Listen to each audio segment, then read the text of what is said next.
যে সমাজে আজ থাকার কথা ছিল বীরত্বের বীর পুরুষ, কিন্তু সে সমাজে আজ থাকা অসংখ্য কাপুরুষ। যে সমাজ আজ মুসলিমদের ভূমিকা রাখার কথা, সে সমাজে আজ মুসলিম পুরুষেরা নীরব ভূমিকা। অসত্যের বিরুদ্ধে কথা বললে হয়ে যায় মৌলবাদী কিংবা জঙ্গি।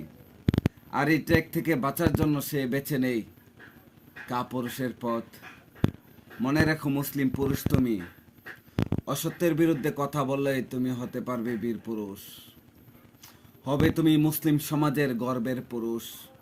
অসত্যের কাছে কবু নত নয় শির, বয়ে কাঁপে কাপুরুষ, লড়ে যায় বীর। তাই তোমাকে আহ্বান জানাই, হবে কি তুমি সেই বীর? অসত্যের বিরুদ্ধে সত্যের সংগ্রাম।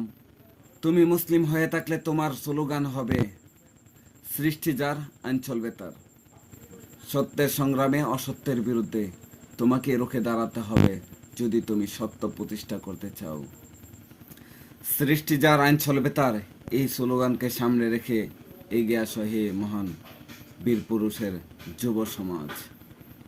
সবাইকে দিনের প্রতি আহ্বান রেখে বিদায় নিচ্ছি। আল্লাহ হাফেজ। আসসালামু আলাইকুম।